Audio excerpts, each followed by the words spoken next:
Welcome to a new week of shows on The Perspective with Mike Sherbino and Julie Stautland. This week we feature courageous game changers who are overcoming the odds through their faith in God, including a live update from Ukraine with Pastor Pavlo Lozinski, who is back on the program to share some of the unspeakable anguish his people are coping through yet again. Plus, Angela Trachenko, who evacuated Ukraine 1 week before the war started, is here to tell her story.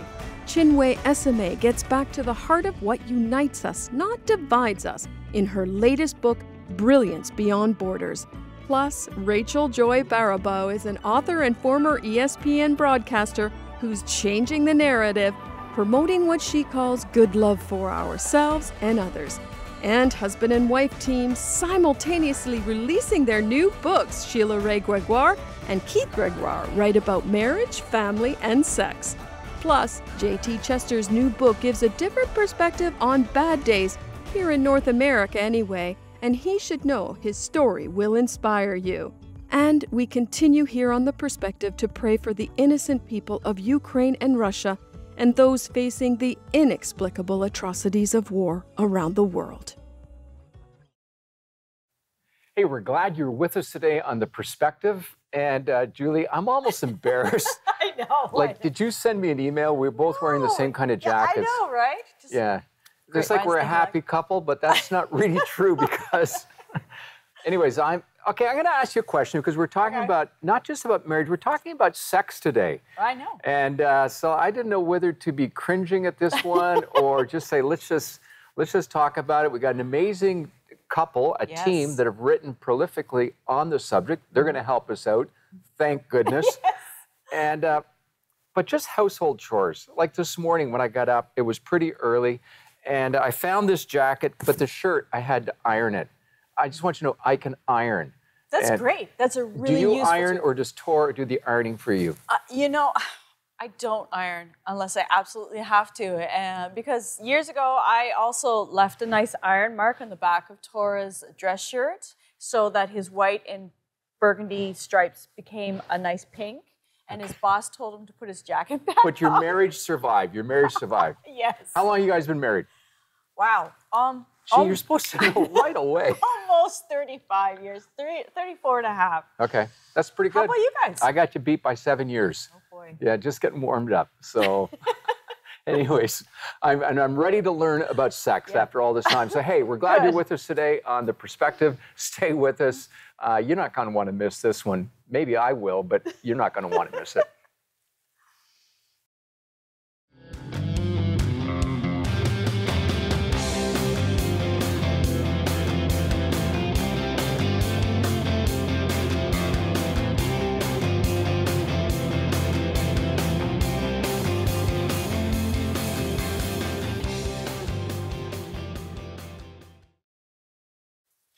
Well, I'm delighted today to have Sheila Ray Gregoire with us and her husband, Dr. Keith Gregoire. They've written two very interesting books. We have the expanded version of The Good Girl's Guide to Great Sex, and then also The Good Guy's Great Guide to Sex. I'm going to get tongue-tied with that one, Julie. But anyways, Sheila and Keith, welcome to the program today. So glad that you're with us. Yeah, this is going to be a fun program. I'm looking forward to it. And let's just dive in right away. Talk to me about a definition for sex. How do you define it? I think this is something that a lot of Christians misunderstand because I'm not going to do this because this would be super awkward. But if I asked you guys, did you have sex last night? What you're thinking I'm asking is something very specific. And it likely has something to do with intercourse. That's what we think sex is. Okay. But the problem with that definition, and I'm sorry, I'm going to get a little bit graphic here, but she could be lying there making a grocery list in her head. She could be in emotional turmoil, or she could even be in physical pain, and it would still count as having sex. And that is not how the Bible talks about sex. You know, the first time sex is explicitly mentioned in Genesis 4, verse 1, it says Adam knew his wife Eve and they conceived a son. And we tend to laugh because it sounds like God's using a euphemism there. But actually the root word for the Hebrew to know is the same as when David says in the Psalm, search me and know me, O God. So sex is something which is intimate. We know from 1 Corinthians 7 that it's mutual. Both people matter. And we know from Song of Solomon that it is pleasurable for both. She is speaking even more words than he is, so she is having a good time. Yeah. So we need to see sex not just as one-sided intercourse, but as something which is mutual, intimate, and pleasurable for both. Okay, well, that's a very interesting start. I'm glad you've laid that kind of a foundation, but we run into all sorts of challenges, don't we? Because many times the sexual act, unfortunately, becomes an expression of selfishness. Would you not agree? Mm-hmm. Absolutely. Absolutely. We sort of think that's a big issue. And I think a lot of times we teach sex as if it is something that men want and women are supposed to give it to them, in the church particularly. And I think that exactly feeds into that whole idea of selfishness. And we're trying to say in the Guy's Guide and the Girl's Guide, the renewed version, that this is something that's meant to be mutual. That's something for both of you to experience. And God meant it for both of you to be great. So, and we know that that's something which is difficult, but the cool thing is this isn't based on our opinions. Okay. This is based on research. We've surveyed over 25,000 people for these two books. Wow. And we know what drives couples crazy and what can also help you to overcome the hurdles. And that's what these books are all about. What's the biggest thing that drives couples crazy? What would you say? Frequency. Absolutely. People talk about there's not having enough sex. That's the concern. And so what our response typically in the church is to say, hey, men want sex and women don't. So let's tell women to have more sex. And that's our response. But we don't ever stop and say, why is it that women don't want this beautiful gift from God? It's because of the way we teach about sex. I think every guy's pulling out his pen right now. I'm waiting for the answer. Okay, let's go. I'm going to give you 5 things, okay? Great. I want people to listen to me on this one. So I'm going to list 5 things. When women frequently reach orgasm, when there's high marital satisfaction, when she feels emotionally close during sex, when there's no porn use, and when there's no sexual dysfunction, frequency takes care of itself. There you go. So when people say, oh, she just doesn't like sex and we need to make her have sex more, they're asking the wrong question, because frequency is not the problem. It is the symptom. So when someone, and it isn't always her, remember, okay? In 19% of marriages, she's actually the one with the higher sex drive than he is. And in 23%, it's shared. So when someone doesn't want sex, it's important to ask what's actually going on in the marriage. And I'll tell you, as a doctor, you don't want to treat symptoms. You want to treat the problem. And what we've done is we just treated the symptom. So if you see books telling you the solution is just do it more, but no explanation about what that means or why does she not want it or why does he not want it if he's the lower drive spouse, then it's not really giving the full picture. And I think also too, you talk about issues in sex as far as what if one person has medical conditions, and how do you maintain that intimacy then if it's if you're going to deal with frequency? I think that's something that couples need to look at as well, right? Yeah, and that's where seeing sex as more than just intercourse also really helps, and especially because when we look at women, there's other things that we tend to respond to easier and better.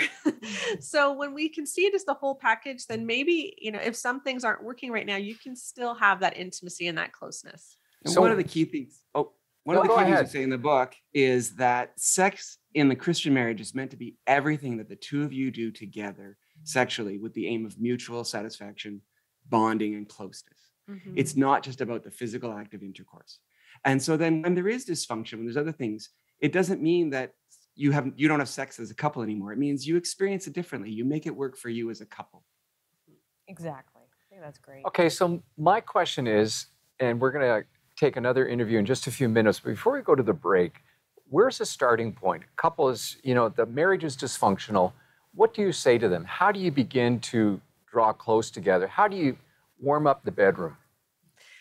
Sex is all about vulnerability. Okay. Vulnerability is the key to great sex. And you can't have great sex if you don't actually know each other. It's that intimacy part. It's supposed to be, we are knowing each other deeply through this act. Sex cannot replace that. And I think a lot of people use sex to replace emotional intimacy and vulnerability. No, it's the culmination of emotional intimacy and vulnerability. So we need to be able to be open with each other and trust each other. And if your marriage isn't there yet, maybe you need to work on your marriage first.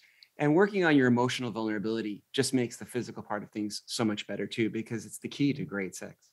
Right. That's a great place to pause for a moment. We'll be right back after the break.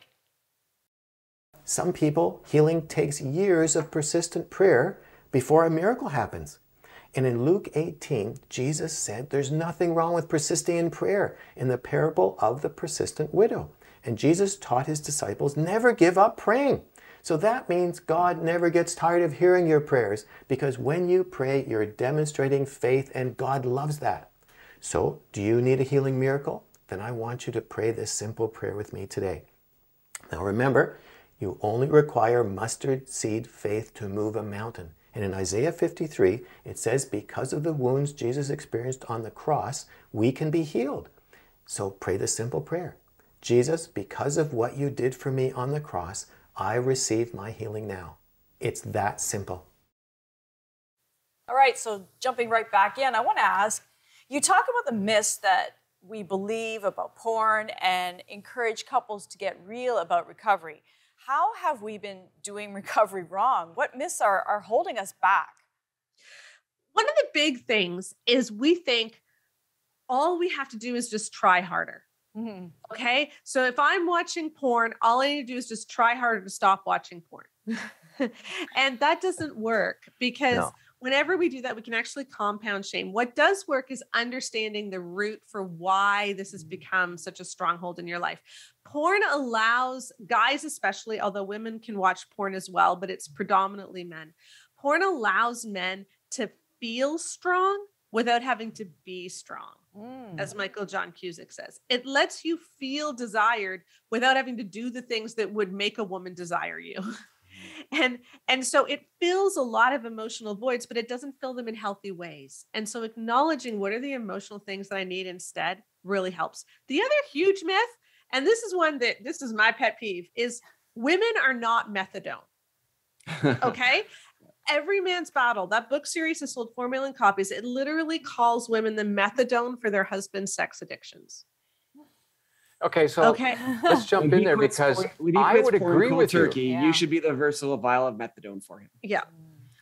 No, that's not how it works. But that was a very common teaching for many people for years back, and I remember that.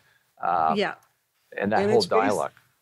And it's based on the idea that the problem with pornography is that it is you being sexually impure. Right. Mm-hmm. And that's the wrong way to look at pornography. Right. Pornography is wrong for a lot of reasons. The main reason for me is it's the main implication. It's the main source of sex trafficking. It's human trafficking, right? I mean, when you're using porn, you're basically indulging yourself to people who are being trafficked. I mean, to me, that helps combat porn. That's the idea. And it generates a selfishness. We see sex as something that I take to meet some need in myself, rather than seeing sex as something that the two of us give to each other, as an example of, complete union.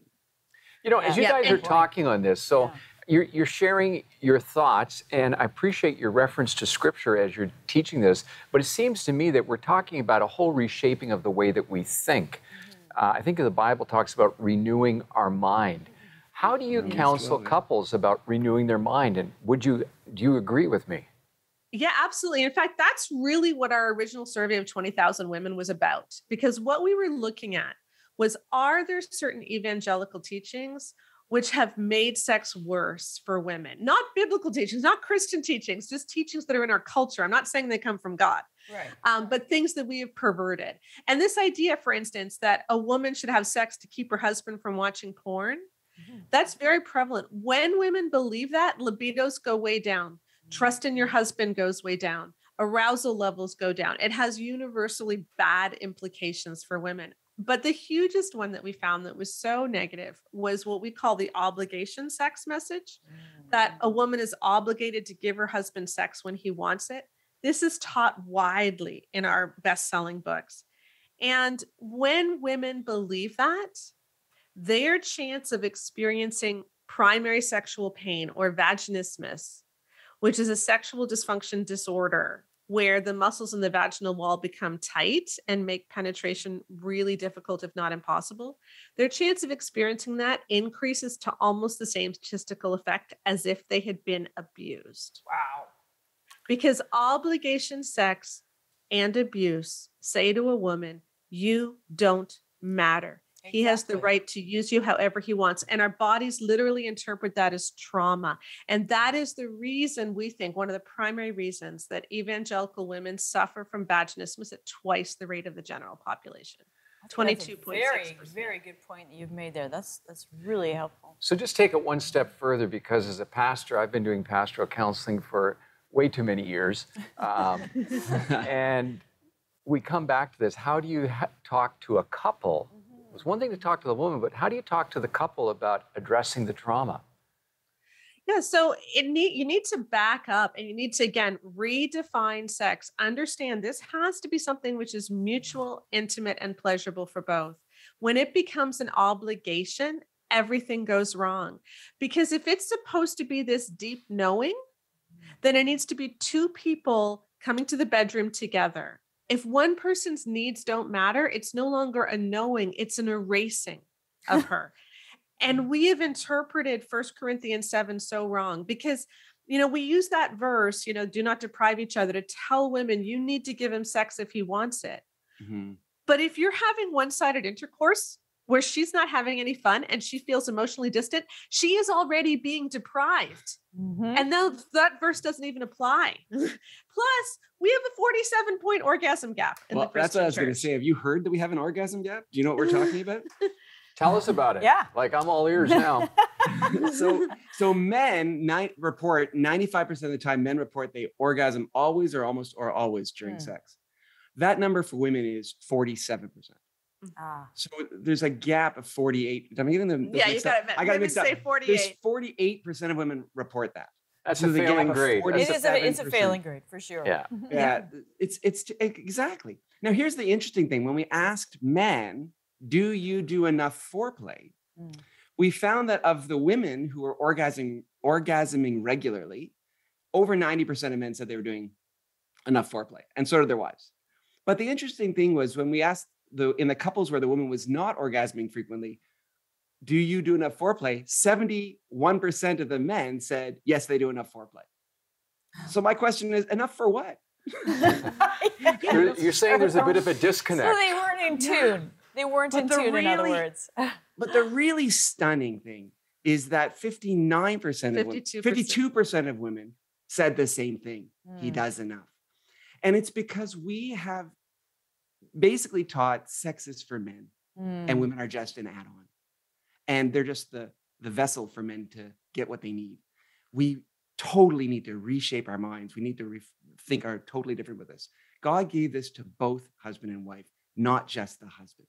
And we need to think about this completely differently if we're going to rescue marriages. Because I think what often happens is people end up thinking she's broken. Mm-hmm. So sex works easily for him and he becomes our standard. And if her body doesn't work the same, we think that she's broken. And she internalizes that too. I'm taking too much time. I'm being selfish. If I want him to spend time on me, I should be liking the same things he does. And so we all think he's broken. And what we do in the Good Girl's Guide to Great Sex and the Good Guy's Guide to Great Sex is we explain, no, she's not broken. This is why God made her the way that he did. This is what the sexual response cycle looks like for women and men. And here's how you can make it awesome for both of you. You see how it brings it back to, it's not 50-50% in a marriage, it's giving 100% to both. Mm-hmm. Both. Mm-hmm. Absolutely. Seems to me that one of the things that's going to make for great sex is if couples start to talk together and are pretty transparent and vulnerable. Would you not agree? Yeah. And, in the back of the books of the Good Girl's Guide to Great Sex, Good Guy's Guide to Great Sex, there's discussion questions that can help you through that. And honestly, if these became the bridal shower gifts that we gave to couples as they were getting married, or that we gave to couples in those first few years of marriage, then they could avoid so many problems and they could end up not having that 47-point gap. Certainly sounds like it. Thank you so much for being with us today. This has been very informative. I know a lot of people should really learn a lot from this. It's eye-opening for a lot of people. Thank you for the ministry, for the work that you do. Thanks for inviting us. Yeah, delighted that you're here. We're going to have you back. Awesome. That'd be great. All right, stay with us. We'll be right back with Mike and the Word. Our 40-day prayer challenge was awesome. Praying with Chelsea just Was the best time of your life. was the best time of my life. Of course it was. Yeah. It was real hard, and I can't say we did it every single day. I think it was really cool just to see how quickly the Lord answered our prayers. The 6-month-old was crying and needed something. We decided to start praying for a car, and not even within a week, I had a new seriously. I just grabbed her and helped. She's like, we don't have time right now. We don't have time. It's like, no, take 5. And that became our thing. When the 40 days were over, she said, I kind of miss praying. And I did too. We prayed in that 5 minutes, and everything's silenced in the house. It's really cool. Well, as we talk about sexuality, the scriptures talk about enjoying sex in the context of marriage. And right here, I have 2 books that have been with me a long time. The first one is a marriage register. It has a record of many of the weddings that I have officiated at. And as I look back over some of these names here, I wonder if they're all happy. Are they still happy, or do they feel like they signed a life sentence? Well, I have another book in front of me, and this was actually given to me on the day that I was married. It's pretty tattered. It has the order of ceremony for the wedding. And as I look through it, and I've used it almost at every wedding that I've officiated at, I only regret that I never counted how many weddings I have led, I have discovered that there are some things that I have been teaching that, when taken to heart, help to bring the marriage into the place that God intended it to be. It's a place where we grow together. It's a place where we learn to mutually respect each other and to honor each other. And in the midst of that, when those things begin to happen, there is great sex. But that is not the ultimate litmus test. So as we're thinking about this whole conversation today on sexuality, I want to suggest 3 things that God says are essential in having a healthy, wholesome relationship. I often share these things at a wedding in some way, shape, or form, and I've discovered that they have stood the test. The first thing is this, that God calls me as a man to be an unselfish leader. You know, in the world, a lot of times we'd like to think that we're in charge from 9 to 5. That's a misnomer anyways. And as Dolly Parton once sang, working 9 to 5 ain't no way to make a living.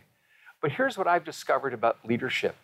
I need to take responsibility for my marriage. Now, yes, my wife does as well, but it has to start somewhere.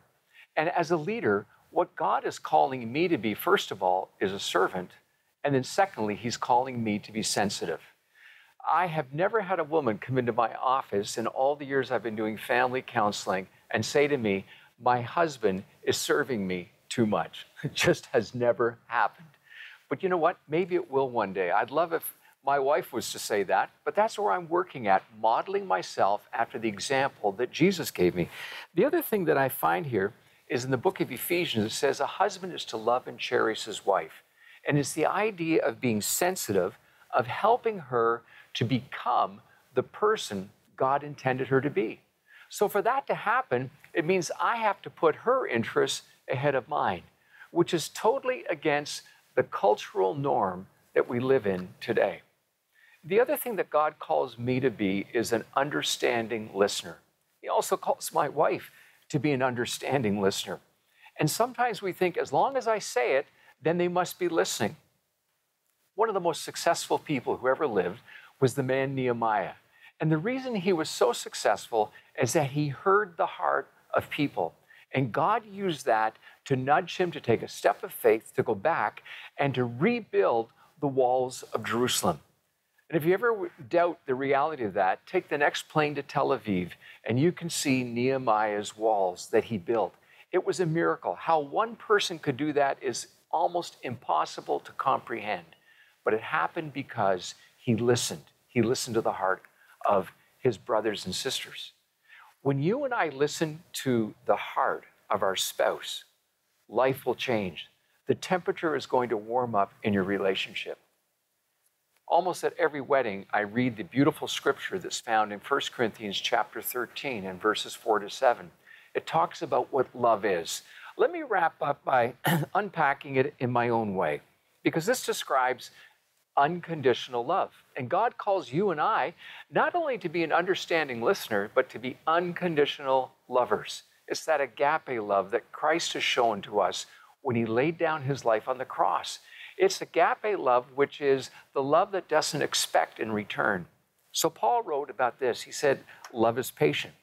And I've discovered that means it seeks the other person's advancement. It means it keeps under control when my wife, Terry, is not doing things as quickly or in the way that I want. Love is patient. It says love is not self-seeking. What that means is that life is more satisfying living for others than living for yourself. Here's the other one. It says love does not keep record of wrong. That's what my wife often gives to me as a gift, that she's not tracking all my mistakes. Does that mean that I can keep going back and doing it? No, but what it does mean is that at the end of the day, you and I need to rip up the scorecard that we have on our spouse. It says love bears all things. What that means is it doesn't criticize in public. I'm grateful for that gift that Terry, my wife, has given to me, where she has never criticized me in public, not once in 42 years. I mean, have I deserved it? You bet. But she has waited till we were alone or private to confront me on my stuff. And that's why Paul goes on to say, love believes all things, it hopes all things. It gives the benefit of the doubt. It keeps working, it keeps hacking away, and it seems that love endures all things, he says. It doesn't give up. And this is the love of Christ. It was Mother Teresa who once said, the things that cost the most in life do not require a lot of money. They require a lot of time. Give time to that person that you call your husband or your wife.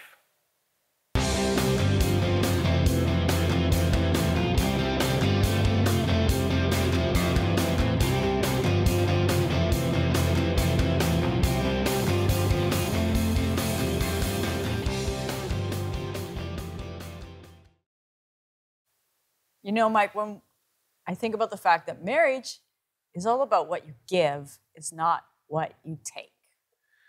Okay, that was very profound. It's what you give, not what you take. It's that whole thing of not being selfish. Yep. I don't know you about Julie, but there's a couple things I want to just say as we sign off today. Okay. I really hope our viewers have enjoyed the program. Okay, the second thing is this. Next time you wear a jean jacket, will you send me an email? Sure. And I am really glad that we have completed this show, and I've kept somewhat of a straight face through the whole thing. You've been very good. We hope you've enjoyed the program today. I hope it's helpful. I would encourage you to get a copy of the book, The Good Girl's Guide to Great Sex, or The Good Guy's Guide to Great Sex. That's amazing that I even said all that in one mouthful, but it is very helpful. Encourage you to do that, study, and grow together as a couple. God wants you to have a great thing become even better.